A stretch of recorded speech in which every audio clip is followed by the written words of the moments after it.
할렐루야, 반갑습니다. 수요 성경 공부 시간입니다. 오늘도 함께해 주신 여러분 진심으로 감사합니다.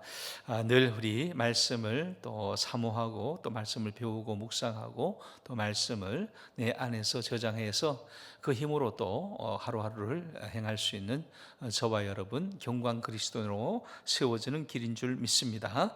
오늘도 우리 말씀 공부하는 가운데 주님의 임재를 사모합니다. 기도하고 시작합니다.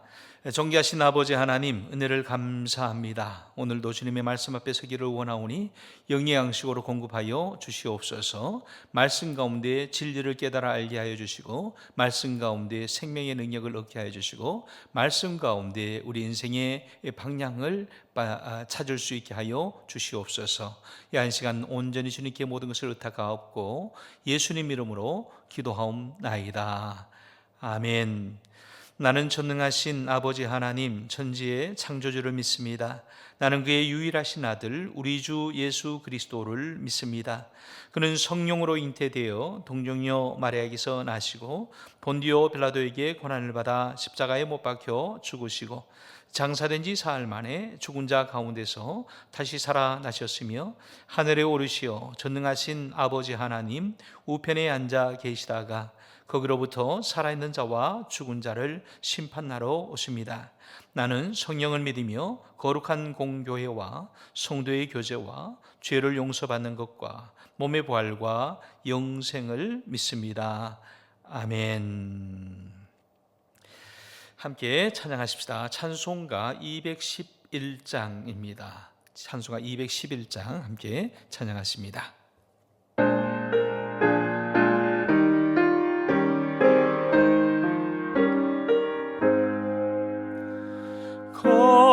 값비싼 향유를 수게 드린 막달라 마리아 본받아서 향기로운 산재물 주님께 바치리 사랑해 주네 주님께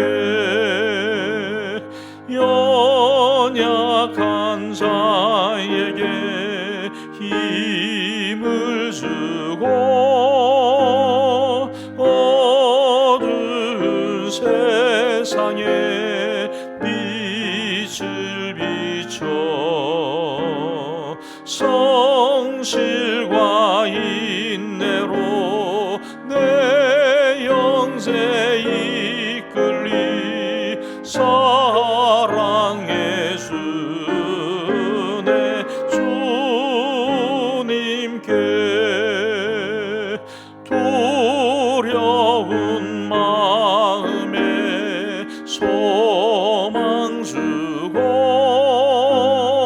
슬픔에 쌓인 자 위로하며 길 잃은 자들을 친절히 이끌리 사랑해 주네 주님께 인생의 황혼이 깃들어서 이 땅의 수고가 끝날 때에 주님을 섬기다 평안히 가리라 사랑해 주네 주님께 아멘.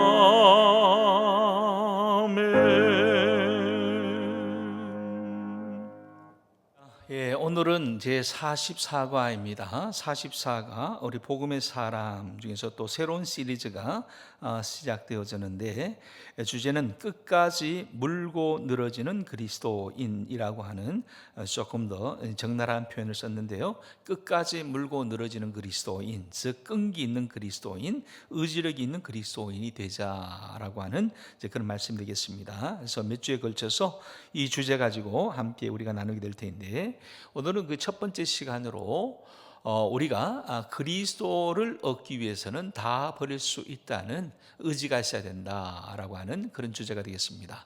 한번 따라서 할까요? 그리스도를 얻기 위하여 다 버릴 수 있다. 예, 그렇습니다. 그리스도를 얻기 위하여 다 버릴 수 있는 그리스도인, 끈기 있는, 끝까지 물고 늘어지는 그런 그리스도인이 될 수 있기를 축복합니다. 오늘의 말씀입니다. 오늘의 말씀은 마태복음 5장 3절 산상수훈 중에 우리 첫 번째 말씀이 되겠습니다. 함께 읽겠습니다. 심령이 가난한 자는 복이 있나니 천국이 그들의 것임이요. 다시 한번 읽겠습니다. 심령이 가난한 자는 복이 있나니 천국이 그들의 것임이요. 우리 심령 또 마음이라고 표현되어 있는데, 오늘 그대로 심령이라는 표현으로 함께 말씀 나누길 원합니다. 여러분, 우리가 어느 곳에 사는가, 또 어떤 환경에 사는가, 또 무엇을 하고 사는가, 또 얼마나 내 상황이 불편한가 라고 하는 부분은 우리 삶의 요소에 있어서 굉장히 중요하죠. 그렇지만 이보다 더 중요한 것이 있다는 것을 우리가 기억해야 합니다. 특별히 우리가 그리스도인이라고 한다면 우리가 어느 곳 어떤 환경 무엇을 하면서 또 어떻게 살아가는가 보다 더 중요한 것은 내가 하나님을 위해서 사는 그리스도인인가 라고 하는 그러한 자기 점검이 필요하다. 즉 어떻게 살아가는 사람인가, 어디에서 환경이 문제가 아니라 어떤 방향과 방법의 문제죠. 어떻게 살아가느냐, 이것이 훨씬 더 중요하다라고 하겠습니다. 그래서 그리스도인인 우리는 무엇을 위해서 살아가고 또 어떻게 살아가야 하는가. 먼저 오늘 이 같은 우리 질문을 스스로에게 해보면서 나의 삶의 목적과 목표는 무엇인지, 또 우리는 무엇을 보고 삶을 살아야 하는지에 대해서 오늘 말씀 함께 나누기를 원하는데, 오늘 말씀에서 우리에게 요청하는 것이 있습니다. 첫 번째 중요한 것은 마음의 중요성을 얘기를 합니다. 마음이 중요하다라고 하는 것을 그렇게 가르쳐 주는데, 이 마음이라고 할 때에 이 영어적인 표현으로 보면 heart라고 그렇게 이제 표현을 하죠. H-A-R-T, heart라고 그렇게 표현하는데, 이 heart에는 세 가지 요소가 함께 포함되어 있다라고 하겠습니다. 첫 번째는 지성이고, 두 번째는 감성이고, 세 번째는 의지력이라고 말할 수 있는데, 첫 번째 이제 지성, 즉 이성의 영역이 있는 거죠. 이성 또는 지성이라고 말하기도 하고, 지식, knowledge라고 그렇게 얘기하기도 할 수 있습니다. 지성이 있어야 됩니다. 지성, 마음에는 지성이 있어야 된다. 그 지성이 없으면 무식해지죠. 무식해지면 생각이 깊지 못하게 됩니다. 그렇게 되면 이제 거기서부터 모든 문제가 발단이 되기 때문에 우리 마음이라고 할 때에는 이 이성적인 부분이 있는데, 이 이성을 잘 다스릴 수 있어야 합니다. 더불어서 중요한 것이 감성 내는 감정, emotion이라고 말할 수 있습니다. feeling이라고도 얘기할 수 있습니다. emotion이라고 하는 것, emotion, 이 감정이라고 하는 영역이 있는데, 이성에 비해서 이성이 있고 감정이 있다 이렇게 말하는데, 이 감정이라고 하는 것은 대단히 어렵습니다. 왜냐하면 이성과 지성은 이제 판단력, 논리력에 따른 것 아니겠습니까? 그래서 계산적입니다. 그래서 무엇이든지 논리적으로 정리를 할 수 있는 것이 이성이라고 한다면, 이 감성, 감정이라고 하는 것은 조절이 안 되는 거죠. 조정이 안 되는 것입니다. 주체하기 어렵습니다. 다루기 어렵습니다. 그래서 감정은 참 어렵다라고 말할 수 있습니다. 이것은 어쩌면 이성보다 앞섭니다. 이성보다 더 위에 있다고 말할 수 있습니다. 왜 그러냐 하면 이성에는 시간이 있습니다. 왜? 그것을 고민하는 시간, 또 생각하는 시간, 정리하는 시간이 이성에는 있죠. 근데 감정에는 시간이 없습니다. 있는 그대로 그렇게 표현을 하게 되는 것입니다. 소위 feel 받았다 그럽니다. 그래서 내 마음의 feel이 오는 대로 그렇게 움직여지는 것이 감정이기 때문에 그렇게 이제 시간이 없습니다. 그러니까 좀 어렵다라고 말할 수 있습니다. 이 시대까지 우리가 이제 이성의 시대를 살아왔다고 얘기를 합니다. 이성으로서 모든 것을 판단하고, 이성으로서 모든 것을 결정하고, 이성으로서 모든 것을 논리적으로, 계획적으로, 계산적으로, 과학적으로, 수학적으로 그렇게 살아왔던 시대, 과학의 발전의 시대가 있습니다. 그러다 보니까 메말라가는 부분이 있죠. 건조해지는 부분이 있습니다. 그래서 반성하는 것이 뭐냐 하면 이성이 전부냐, 논리가 전부냐, 수학, 산수가 전부냐? 아니다. 사람의 삶이라고 하는 것은 그것을 넘어서서 감성으로 살아가는 사람이 아니냐. 그래서 희노애락이라고 하는 그 다음에 이제 7가지 욕구라고 하는 그런 이제 감정과 욕구를 가지고 살아가는데 이성으로서 모든 것을 할 수 있느냐? 그래서 이전에는 이제 이성의 시대에 IQ의 시대였다면 이제는 감성의 시대에 EQ의 Emotional Quotient에서 감성의 시대가 되었다. 그렇게 얘기를 합니다. 그리고 그 다음에 이제 또 사회성이 강조가 되고, 그 다음에 영성이 강조되는 시대로 이렇게 그 시대마다 강조점이 달라지지만, 어쨌든 이 감성이라고 하는 것은 대단히 중요합니다. 그래서 이 이성도 있고 또 우리 감정도 있는데 사실은 이 둘만으로 그렇게 그러니까 완성이 될 수 있는가, 온전해질 수 있는가라고 할 때에 좀 어려움이 있습니다. 결국에는 이 이성과 감성이 잘 조화를 이루어서 다음에 나와야 할 것이 있는데 그것은 다름 아니라 의지력이라고 하는 겁니다. decision, 결단할 수 있는 것, 마음이 결정하고 결심할 수 있는 것, 마음 먹는 것이 중요하죠. 그래서 의지력을 가진 것, willing이라고 말합니다. willing. 어떠한 의지를 가지고 살아가느냐라고 하는 것이 대단히 또한 중요하다 하겠습니다. 그래서 이 heart라고 할 때에는 우리 이성만 얘기하는 것이 아니고 또 감정만 얘기하는 것이 아니고 또 그렇게 의지만 얘기하는 것이 아니라 이 3가지가 모두 합쳐진 것, 3가지 요소가 다 있는 것이 바로 마음, heart라고 말할 수 있습니다. 그래서 이 3가지가 조화를 이룰 때에 이것이 이제 인격적인 모습이 된다라고 말할 수 있는 것이죠. 만약에 이 지성과 감정과 의지력 중에 하나라도 삐뚤어지게 되면 그 인격과 마음이 또 그렇게 결점이 생기게 되는 거죠. 삐뚤어진 마음이 되어버릴 수 있음에 우리는 좀 유의할 필요가 있습니다. 그런데 이 같은 이 하트를, 마음을 성경에서는 뭐라고 표현했냐면 심령이라고 그렇게 표현했어요. 심령이라고 표현합니다. 심령이라고 하는 것에는 또 포함되는 것이 있는데 그것은 사람의 마음, 사람의 감정, 사람의 의지와 지식이 있지만 그러나 그것만으로는 다 이해할 수 없고 그것으로는 다 알 수 없고 그것으로는 다 감당할 수 없는 더 초월적인 힘이 있다는 것을 전제하는 것이 바로 심령이 되겠습니다. 그래서 심령이라고 할 때 우리의 마음을 심령이라고 표현했는데 여기에는 뭐가 있느냐 하면 지금까지 생각한 그 마인드, 하트에다가 초월적인 어떤 힘, 즉 성령의 힘이라고 부를 수도 있겠고 아버지의 마음이라고 할 수 있겠고 주님의 마음이라고도 할 수 있는 그런 마음의 세계가 있다는 거죠.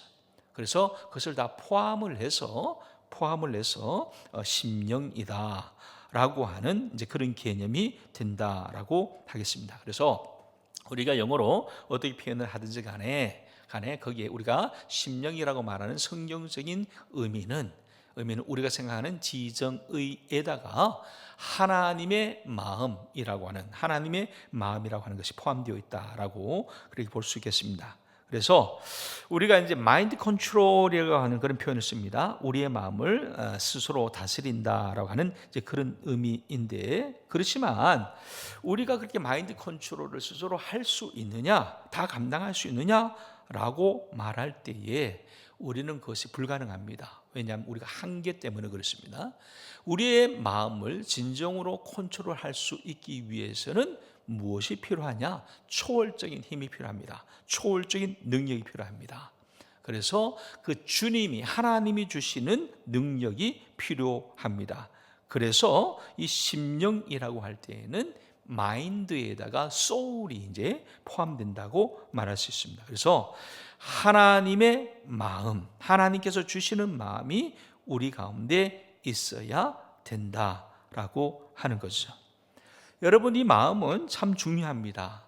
왜냐하면 이 마음을 통해서 모든 것이 가능하기도 하고 마음 때문에 모든 것이 불가능해지기도 하기 때문에 그렇습니다. 소위 마음을 창문이라고 얘기하죠. 마음의 창이다, 그렇게 얘기를 합니다. 여러분, 창은 열면 나갈 수 있고 닫으면 들어올 수 없습니다.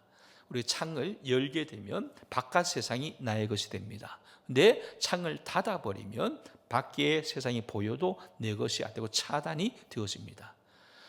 이거 마음이 창이다라고 해서 내 마음을 열 때와 마음을 닫을 때의 차이를 얘기를 하는 겁니다. 우리의 마음의 창을 열게 되면 모든 것을 받아들일 수 있습니다. 그러나 한번 마음이 닫혀버리면 아무리 좋은 것도 내 안으로 들어올 수 없는 거죠.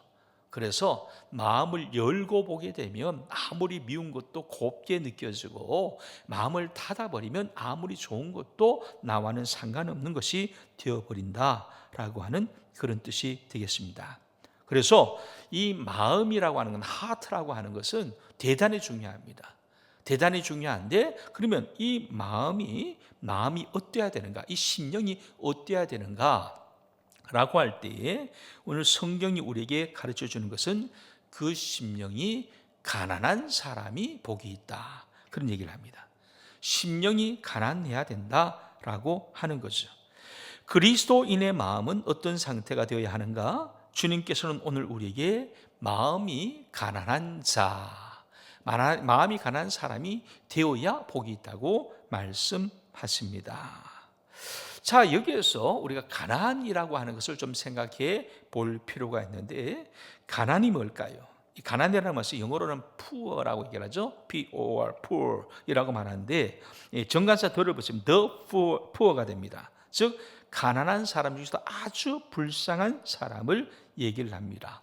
상상할 수도 없고 생각할 수도 없을 정도의 그런 궁핍한 상태의 사람, 그런 가난한 사람을 그렇게 말하는 것이 여기에서 말하는 가난이라고 하는 겁니다. 어느 정도의 가난을 말할까? 예를 들면, 성경의 예를 들면 사르밧 가부의 가난을 한번 생각해 볼 수 있습니다. 여러분, 사르밧 가부는 어떠했습니까? 하나님의 사람이 가서 배가 고파서 양식을 구할 때에 사르밧 가부에게는 한 움큼의 가루밖에 없었다 그래요. 기름 조금밖에 없었습니다. 그러면서 그가 고백한 얘기가 뭐냐 하면, 내가 이 남은 가루로 기름을 내서 반죽을 하여 떡을 만들어 먹고 아들과 함께 죽기로 했다. 그만큼 없었다는 거예요. 아무것도 없었다는 거죠. 그래서 마지막으로 이 떡 한 그릇 먹고 빵 하나 만들어 먹고 죽으려고 했다라고 할 정도로 마지막 한 숟갈 뜨고 죽음을 기다리는 만큼의 가난, 이것이 바로 여기서 말하는 가난이라고 하는 얘기입니다. 또 하나의 예를 들면 거지 나사로 얘기가 있습니다. 부잣집 대문 앞에서 그렇게 구걸을 하죠. 그러면서 부자가 먹다 버린 쓰레기를 먹으면서 살아왔습니다. 개들이 와서 그의 몸에 상처를 핥아 주었습니다. 한번 상상을 해보십시오.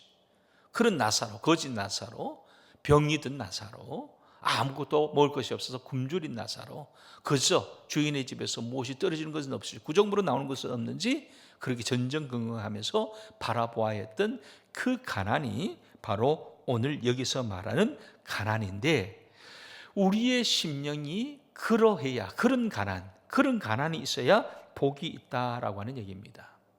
여러분, 사실 이 같은 가난은 복이 될 수 없습니다. 구약 성경의 입장을 보게 되면 이 가난은 저주였다고 말할 수 있습니다. 저주였죠. 왜 저주냐? 여러분, 하나님께서 복을 주지 않아서 흉년이 들고 하나님께서 복 내리지 않아서 망하게 되는 것이 우리 구약적인 의식이었습니다. 즉 가난했다는 것은 하나님의 복을 벗어났다는 것이죠. 게으렀기 때문에, 어리석었기 때문에 가난해졌다라고 하는 의식이 그 시대 가운데 있었습니다. 즉 가난이라고 하면 하나님의 저주라고 하는 생각이 자리 잡고 있었습니다. 그런데 주님께서는 가난해진 그 마음이, 가난해진 그 사람이 복이 있다라고 말씀하고 계십니다.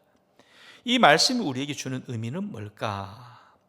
여기에서 우리가 의미를 찾아야 하는데, 우선은 우리들이 하나님 앞에서 하나님의 은혜와 복을 받은 사람이 되기 위해서는 내가 가지고 있는 것을 자발적으로 버려야 한다는 의미가 이 가운데 있다는 거예요.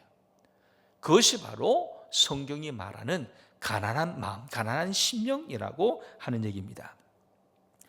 크리스마스 시 중에서 별은 빛나고라고 하는 시가 있는데, 그게 로제티라고 하는 시인이 그런 글을 썼습니다. 이 구절 가운데 보면 이런 표현이 있습니다. 자기가 지은 세상 이것만 자기 누울 방도 없었구나. 예수님의 이제 말구유를 얘기하는 거죠. 당신이 지은 세상이지만 당신이 누울 방 한 칸도, 침대 하나도 없었구나. 즉 자신이 직접 창조하신 이 세상의 주인이신 그 창조주 주님께서 자기 방도 한 칸 얻을 수 없었던 그런 가난입니다. 그런 가난. 자, 그러면 그 가난은 어떤 가난이었을까요? 없어서의 가난이었을까요? 갖지 못해서의 가난이었을까요? 자기가 능력이 없어서의 가난이었을까요? 그것이 아니라 스스로 모든 것을 버리셨다는 겁니다. 스스로 모든 것을 포기했다는 겁니다. 스스로 모든 것을 내려놓은 자발적인 가난을 얘기하는 겁니다. 심령이 가난해진다. 내 것을 내려놓는 겁니다. 내 것을 포기하는 겁니다. 바울도 마찬가지로 그런 얘기를 했습니다. 나의 모든 것을 배설물로 여기노라.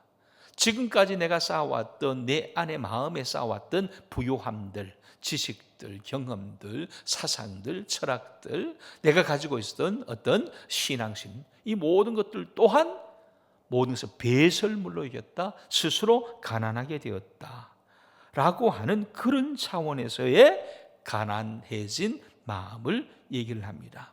즉 여기에서 가난, 심령이 가난해야 된다라고 할 때 그 가난은 바로 이 같은 가난을 말합니다. 즉 이렇게 비워버린 마음,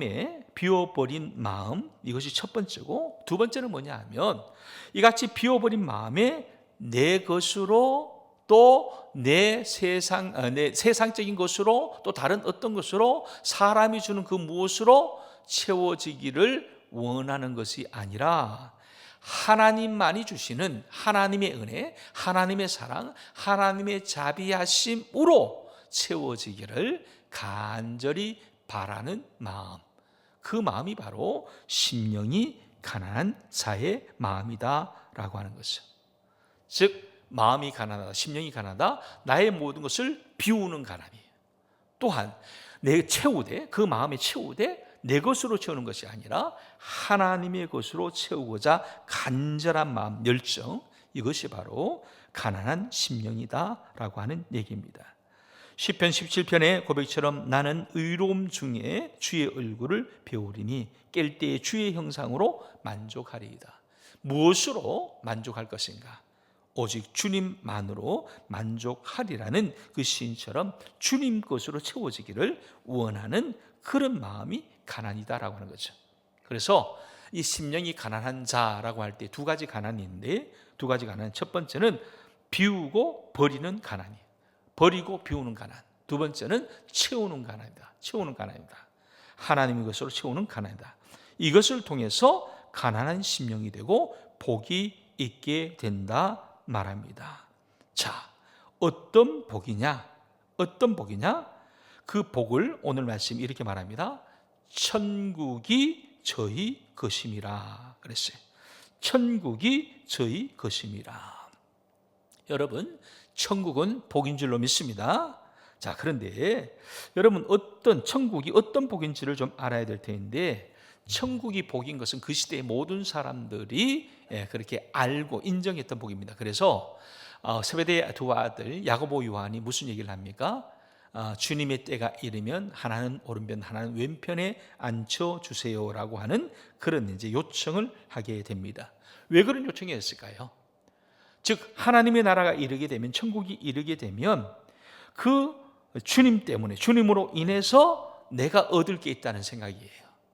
주님 때문에 내가 힘을 가질 수도 있고, 주님 때문에 명예를 얻을 수도 있고, 주님 때문에 돈을 가질 수도 있고, 주님 때문에 무엇을 가질 수 있는 것, 이런 생각이 있었다라고 하는 거죠. 이런 생각이 있었다는 거죠. 그런데 주님은 뭐라고 말하냐면, 아니다. 비워라, 버려라, 모든 것을 포기해라 라고 말씀합니다. 여러분, 천국이 저희 것임이라 라고 할 때에 여러분, 진정한 천국이 되기 위해서는 우리의 심령이 먼저 가난하게 만들어져야 됩니다. 그리고 천국이 지금도 내일도 그리고 영원히 우리에게 주어질 그러한 복을 누리는 갈망이 있어야 합니다. 천국 그러면 우리가 이제 죽고 나서 가는 천당쯤으로 생각하는 경향이 많습니다. 그러나 주님께서는 천국은 그렇게 죽어서 간다고 하는 그런 죽음 이후의 천국, 미래적인 천국만을 말하는 것이 아니라 지금 이 자리에서, 이 땅 가운데서 가질 수 있는 현재적이고 실존적인 천국의 모습이 우리의 삶 가운데 주어졌음을 가르쳐 줍니다. 그래서 지금 우리의 마음이, 심령이 가난해졌기 때문에, 내 것을 포기했기 때문에, 비웠기 때문에 주님께서 임재가 가능해졌으므로, 지금 나의 것을 버렸기 때문에 주님 말씀이 내 안에서 이루어지는 것이 가능해지기 때문에 주님이 나를 다스린다는 얘기죠. 그러면 주님이 내 안에 오셔서 나를 통치하는 그 순간이 바로 곧 천국이 된다라고 하는 그런 의미가 되겠습니다. 그래서 그렇게 하나님께서 임재하셔서 나를 다스리게 되면 내 마음이 천국이 되고, 또 내가 거하는, 주님을 모신 내가 거하는 그 집안이 천국이 되고, 내가 거하는 그 교회도 또 직장도 천국이 되어질 것입니다. 여러분, 이 같은 천국이 오늘만이 아니라 내일도 모레도, 그리고 우리가 이 세상을 떠난 뒤에도 진짜 천국에서 눈을 뜰 것을 우리가 기대하면서 오늘 하루하루를 그렇게 천국을 누리는 삶을 살아가야 할 것입니다. 오늘 말씀 우리에게 강조합니다. 너희가 정말 끈기 있는 그런 그리스도인이 되어야 된다. 그러자면 우리가 먼저 해야 될 것이 있는데, 우리의 심령이 가난해져야 된다. 그리고 그 가난한 가운데 그리스도로 채워져야 된다.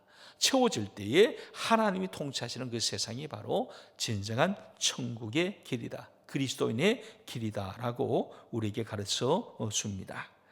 한 사람의 얘기를 하겠습니다. 위대한 철학자이면서 작가인 올더스 헉슬리라고 하는 사람이 있는데, 이 사람이 평생에 큰 업적을 남기고 많은 또 저서를 남기고 이제 임종을 맞게 됩니다. 제자들이 와서, 또 많은 사람들이 와서 그에게 묻습니다. 선생님, 그동안의 인생을 사는 동안에 정말 훌륭하고 멋진 작품들 많이 남기셨는데, 혹시 그렇게 좋은 일 많이 하시고 큰 일을 많이 하셨는데 혹시 못한 것이 있습니까? 후회된 일이 있습니까? 있다면 한 가지만 말씀해 주세요 라고 그렇게 묻게 될 때에, 임종을 눈 앞에 둔 그 올더스 헉슬리가 이렇게 말을 했다고 합니다. 네, 그렇습니다. 훌륭한 작품, 훌륭한 명작을 많이 썼지요. 근데 사실 내가 사람들에게 조금 더 다정했더라면 얼마나 좋았을까, 그런 생각을 합니다 라고 대답을 했다고 합니다. 여러분, 새겨 들을 말인 것 같습니다. 일평생 정말 작품 활동을 위해서, 업적을 남기기 위해서 자기 삶을 성실하게 살아서 자타가 공인하는, 인정하는 그런 멋진 사람이었지만, 정말 남들이 보기에는 성공적인 사람이었지만, 그에게 한 가지 빈 마음이 있는 거예요. 그 마음속에 걸리는 것이 있는 거예요. 나에게 이보다 더 중요한 것이 있었는데 그것을 놓치지 않았는가. 내가 어떤 업적을 남기는 것도 중요하고 내 명예도 중요하지만 그것 때문에 혹시 그 누구에게 마음을 아프게 했다면, 그 누구를 불편하게 했다면 그의 나의 작품들이, 나의 활동들이, 나의 업적들이 과연 무슨 소용이 있겠는가. 내 마음을 채우려다가 혹시 나의 마음을 아프게 하지는 않았는가 라고 하는 자기 반성의 모습은 우리에게 시사하는 바가 있다고 여겨집니다. 여러분, 내 마음이 그렇게 가난해지면은요, 나만 행복해지는 것이 아니라 다른 사람을 행복하게 만듭니다. 나를 비우게 되면 다른 사람이 부유해지게 됩니다. 내가 포기하게 되면 다른 사람이 넉넉하게 되어집니다. 나를 포기하고 나를 버리는 것 같고 내 것을 빼앗기는 것 같이 여겨질지 모르지만, 그러나 그것으로 인해서 주변이, 이웃이, 남들이 더 넉넉해지는 그 모습은 결과적으로는 우리에게 훨씬 더 큰 은혜가 되고 능력이 되고 소망이 되고 기쁨이 되고 감사가 된다는 것을 잊지 말아야 합니다. 심령이 가난한 자가 복이 있다. 천국이 저희의 것임이라 말했습니다. 여러분, 저와 여러분, 하나님 앞에서 우리의 마음을 비울 수 있고 내려놓을 수 있고 스스로 포기할 수 있고 또 주님의 것으로 채우기를 갈망하는 가운데 부어주시는 하나님의 것을 감사합니다 라고 받고 그 감사에 따른 순종의 삶을 살아갈 수 있는, 그래서 더 큰 복을 누릴 수 있는 저와 여러분들 수 있기를 주님의 이름으로 간절히 축원합니다. 네, 이제 그 같은 마음을 우리가 담고 함께 한 목소리로 기도하겠습니다. 기도문이 여러분 앞에 있습니다. 함께 읽으면서 기도하겠습니다. 하나님 아버지, 우리는 부족합니다. 연약합니다. 내 마음을 조금만 낮추었더라면, 내가 내 마음을 조금만 비웠더라면, 그러면 조금 더 가까이 할 수 있고 조금 더 다정하고 조금 더 따뜻하고 조금 더 사랑하며 조금 더 용서하면서 살 수 있었을 텐데, 그렇게 하지 못해서 우리는 우리 심령에 천국이 아닌 지옥을 만들어 온 것은 아닌지 모르겠습니다. 주님, 이제 주님의 성령으로, 아버지의 마음으로, 예수님의 마음으로 우리의 마음을 주장하여 주시옵소서. 그리고 심령이 가난한 사람이 되어서 조금씩 하나님의 나라를 이루어가게 하옵소서.